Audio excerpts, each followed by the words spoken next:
yang 98%-nya itu anggotanya adalah anggota manula. Kenapa? Karena pensiunan-pensiunan, tapi sebetulnya masih senang beraktivitas. Dengan adanya KWT itu bagian dari penyaluran, rileks mereka, bisa tetap bertemu, berinteraksi dengan ibu-ibu lain. Jadi di sini enjoy gitu. Kami memilih dari awal itu adalah sistem organik. Anggota kami ini sudah lansia rata-rata. Itu kan tentunya harus sangat menjaga kesehatan makanannya. Nah, itu yang menjadi pertimbangan kuat kami untuk memilih sistem organik dalam KWT ini.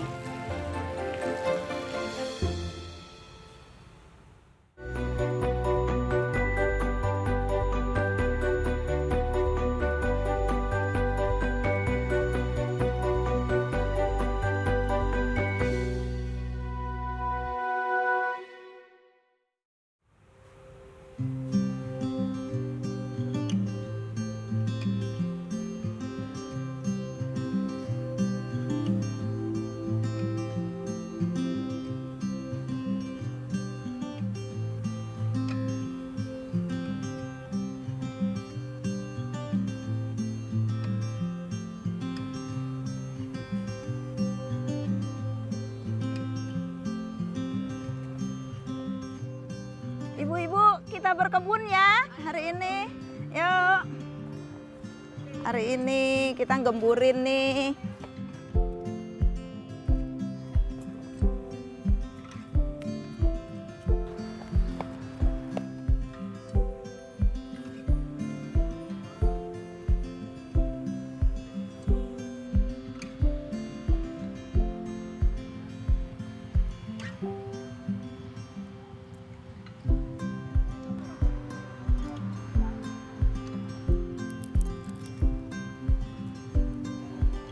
Selamat bertemu dengan kelompok Panita Tani RW 04 Cempaka yang ada di Kompleks Perumahan Batan Indah, Kelurahan Kademangan, Kecamatan Setu, Tangerang Selatan. Kalau dari sisi letak, maaf ini berada persis di pinggir jalan raya yang bernama Jalan Raya Serpong. Jadi maaf ya kalau kedengeran suara-suara bising mobil. Ya. Kelompok Panita Tani Cempaka ini anggotanya sebagian besar adalah pensiunan. Jadi umurnya sudah 60-an.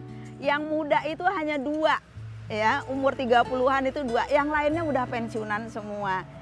Namun dengan semangatnya yang luar biasa, mereka sama-sama ingin refreshingnya yang bermanfaat gitu. Bahkan kami punya moto KWT Cempaka, berdaya, bergaya, dan bahagia. Nah, itu dengan moto itulah maka taman atau kebun KWT Cempaka ini dikelola oleh ibu-ibu tersebut.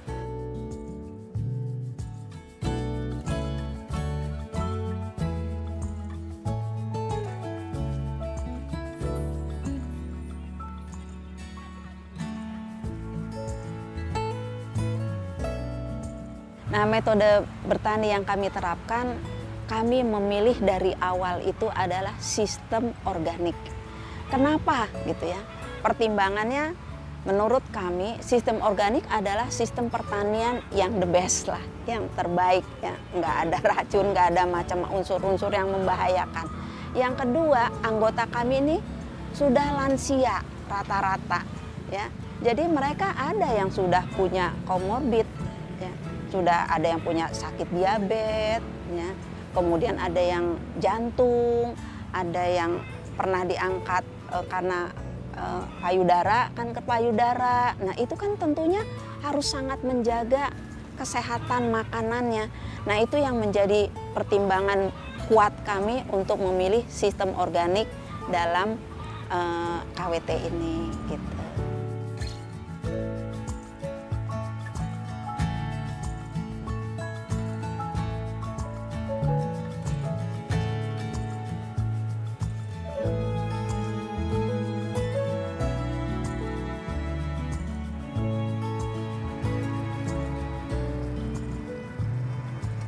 Di sini di Cempaka atau KWT Cempaka kami terbiasa dengan menyiram air lele, di mana air lele banyak mengandung bahan-bahan organik dan dapat menyuburkan tanah. Kandungan air lele ini terdiri dari NH3 dan NO2 serta dia memiliki pH 7 sampai dengan 8. Dan ternyata memang dia lebih bagus daripada air biasa. Dan ini sudah terbukti. Kami telah menyiram dengan 2 versi, di mana tanaman yang satu disiram dengan air biasa, namun dia perkembangannya tidak lebih bagus daripada yang disiram dengan air lele. Mungkin itu yang manfaat yang kami dapatkan, sehingga kami lebih suka menyiram dengan air organik.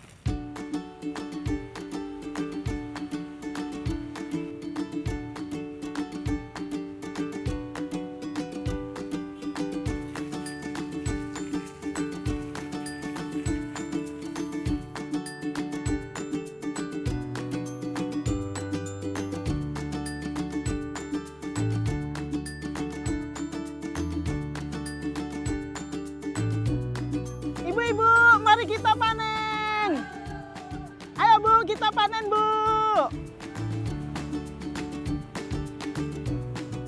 Hari ini kebun KWT akan panen kangkung, pokcoy, dan sawi.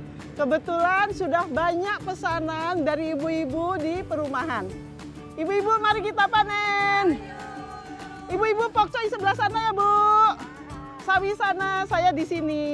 Ayo kita panen. Panen, panen, panen.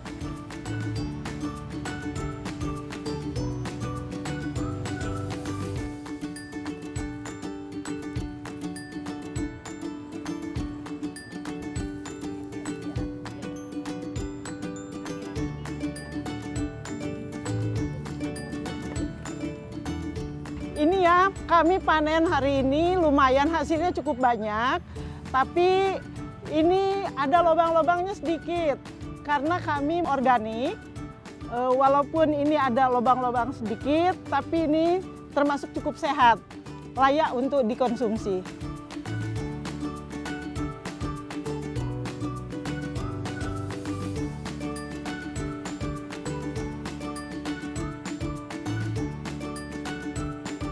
Anggota kami kan ada 40, kemudian masing-masing anggota itu sebagian itu kan tersebar ke 21 RT. Sehingga kalau kami panen nih, sebelum panen kami bikin list. Besok KWT akan panen pokcoy, perakiraan 8 kilo misalkan. Silahkan mendaftar. Itu dalam waktu singkat, nggak sampai nunggu besok, sudah. Terus malah kami, maaf ya ibu-ibu, kayaknya ini nggak semua bisa terpenuhi, nanti panen berikutnya ya.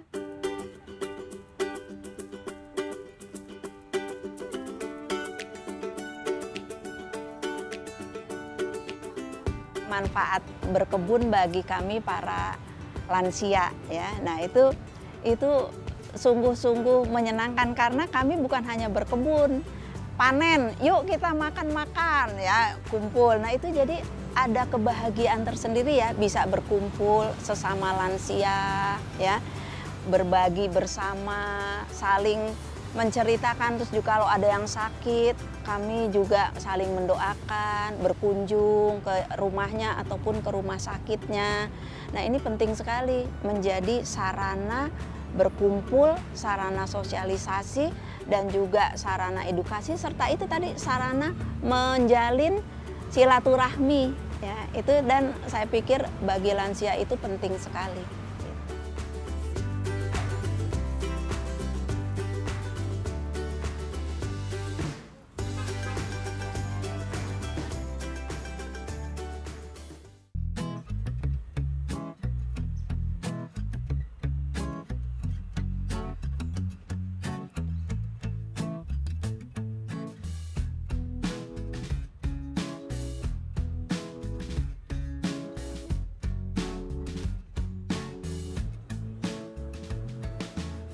Mari Bu Igni, kita panen teh daun sanca ici ya. Kita mau bikin teh hari ini. Jadi di sini di KWT Cempaka ini kita punya tanaman unggulan sanca ici. Nah, Tanaman ini aslinya dari Amazon Peru gitu ya. Terus dikembangkan di berbagai negara, termasuk di Thailand, Malaysia, dan di negara kita sekarang juga sudah mulai untuk membudidayakan tanaman sanca ici. Pada saat saya mengadakan kunjungan ke Cilacap ya, di perkebunan sanca ici milik teman saya gitu ya. Saya pikir-pikir ini Cilacap kan daerah panas gitu ya. Tangerang juga panas gitu. Saya mencoba. Jadi saya coba bawa 2 bibit, ya, 2 bibit ini ditanam di sini sama ditanam di sini. Saya nyoba dulu apakah dapat berkembang dengan baik. Ternyata ini perkembangannya cukup bagus. Pohon sanca ici ini, ya, ini semua bagian sebetulnya bisa dimanfaatkan. Ya, di sini ada daunnya, kemudian ada buahnya, ya. Buahnya, nah ini kita masih baru berbunga ini. Yang ini nanti akan menjadi buah sanca ici ya, jadi kacang, namanya kacang bintang gitu ya. Nah, kemudian daunnya ini bisa dimanfaatkan untuk teh ya, teh herbal. Kemudian kacang sanca icinya ini bisa dibuat berbagai macam produk ya. Salah satunya adalah minyaknya. Terus kemudian kulitnya itu nanti juga bisa dipakai untuk teh ya. Karena tanaman ini mengandung omega 3, 6, 9 ya. Yang hasil penelitiannya itu menunjukkan lebih bagus daripada omega yang dihasilkan dari ikan salmon. Begitu ya. Dan manfaatnya sangat baik sekali di teman saya itu karena dia punya besar gitu ya. Jadi dia sudah melakukan penelitian yang ada di Cilacap. Tapi secara internasional juga banyak sekali jurnal yang menyatakan tentang manfaat dan kandungan yang ada di dalam sanca ici ini. Untuk anak-anak gitu ya, itu akan menambah kecerdasan gitu ya. Omega 3, 6, 9 kan kecerdasan. Terus kemudian kalau lansia itu untuk mengurangi pikun gitu ya, menghambat pikun. Terus kemudian dia juga untuk kolesterol, menurunkan kadar kolesterol.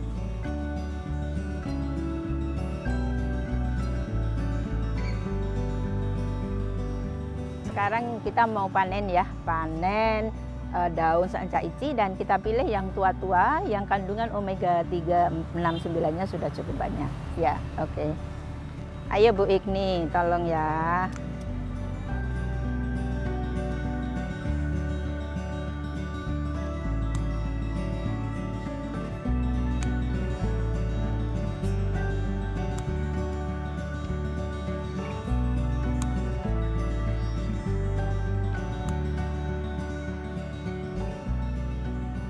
Kita bikin teh daun sanca ici, yuk Bu.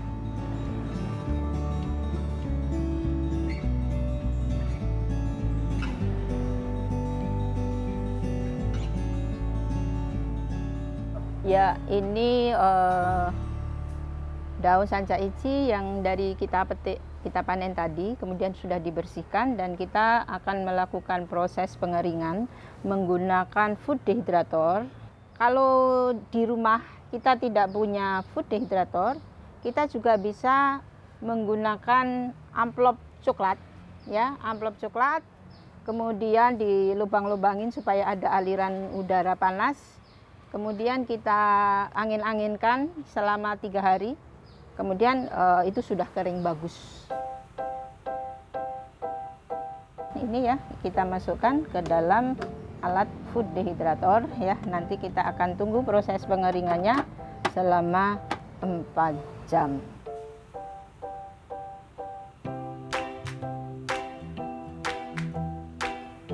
Ini prosesnya gampang sekali karena kita cuma menggunting-gunting begini.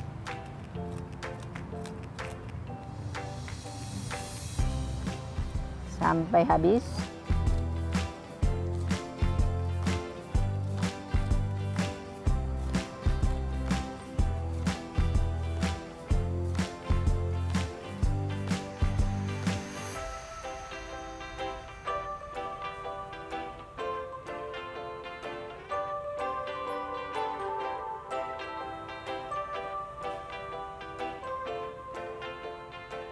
Untuk yang kedua, hari ini kita akan membuat teh varian Sanca Ichi ya.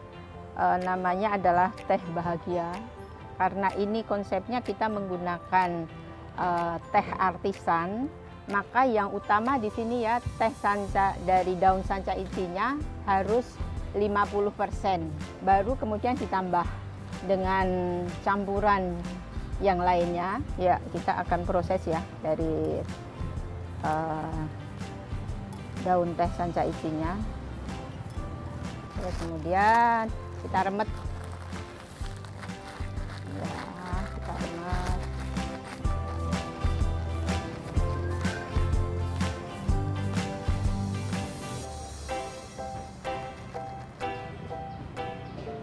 Teh Sanca Ichi-nya harus 50%.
Saat ini kita akan mulai mengelola lahan. Perkenalkan, saya Bu Susi. Sebagai anggota KWT, saya sehari-hari sebagai dosen biologi. Nah, pada dosen biologi itu ada tugas pengabdian masyarakat yang wajib dilakukan oleh seorang dosen. Nah, untuk itu saya akan mengolah tanah di lahan ini sesuai dengan fungsinya dan tahapannya. Dan saya ingin menunjukkan cara mengolah yang baik dan benar.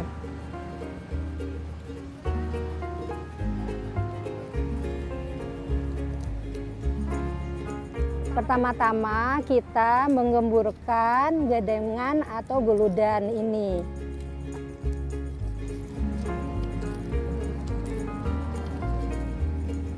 Tahapan selanjutnya yaitu kita menyebarkan pupuk kandang. Salah satu fungsinya adalah sebagai sumber organik, yaitu yang mengandung N, P, dan K.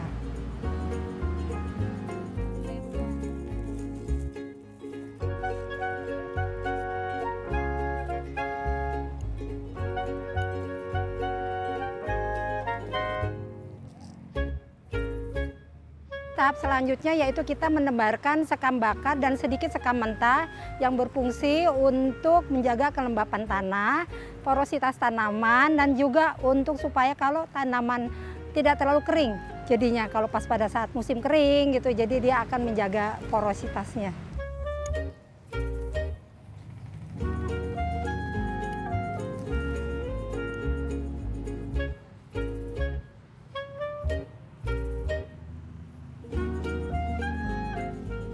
Tahap selanjutnya yaitu dalam pengolahan tanah, yaitu kita menebarkan dolomit atau kapur pertanian, di mana kapur dolomit ini selain berfungsi untuk menetralkan tanah, dia karena mengandung kalsium oksida maupun magnesium, kemudian juga dia meningkatkan produksi tanaman.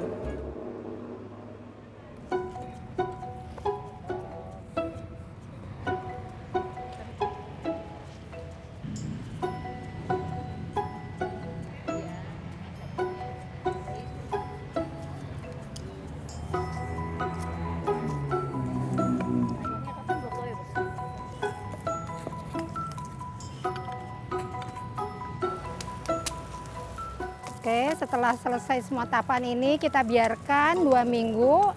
Nah, sebelah kanan ini yang udah ada yang siap tanam, olah tanahnya.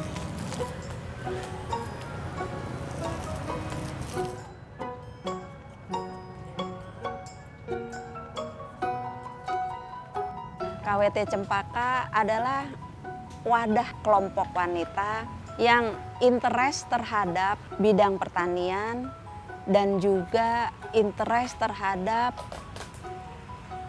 kesejahteraan sebetulnya. Ya, mengapa?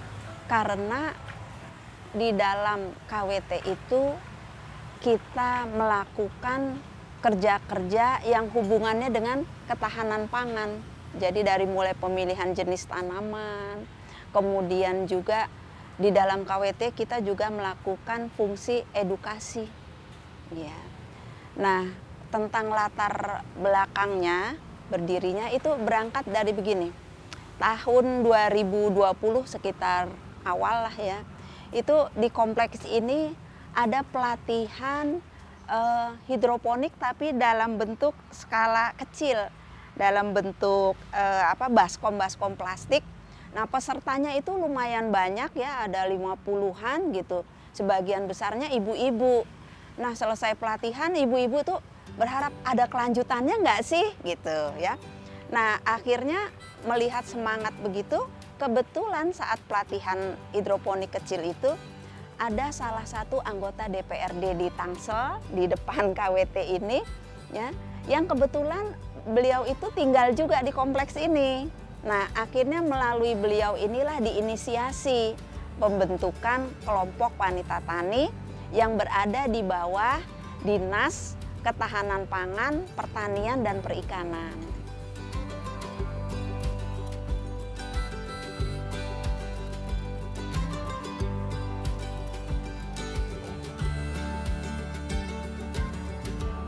Harapan kami adalah yang pertama, meningkatkan pendapatan ekonomi anggota KWT ya, dengan mereka hadir di sini mendapat ilmu, kemudian belajar produk dan sebagainya. Itu juga bisa mereka lakukan di rumah, mereka juga bisa menambah pemasukan. Harapan yang kedua adalah menjadikan KWT Cempaka ini lahan agrowisata. Pertama, pertaniannya sudah ada, kemudian produk-produk makanan dan minuman kami bisa kami jual, sehingga kalau ada yang berkunjung mereka terkesan, nah jadi berwisata ada produknya, kami udah siapkan juga. Terus yang terakhir sih inginnya bahwa keberadaan KWT ini bermanfaat untuk lingkungan, bukan hanya untuk anggota saja tapi lingkungan RW lebih jauh juga bermanfaat dan bisa dicontoh. Kami bersedia berbagi ilmu pengalaman kepada KWT lain atau warga yang membutuhkan, sehingga keberadaan kami itu bisa bermanfaat dan juga bisa memberikan edukasi dan menambah wawasan kepada siapa yang tertarik ya, terutamanya kepada anggota, warga Batan Indah dan siapapun gitu. Silakan.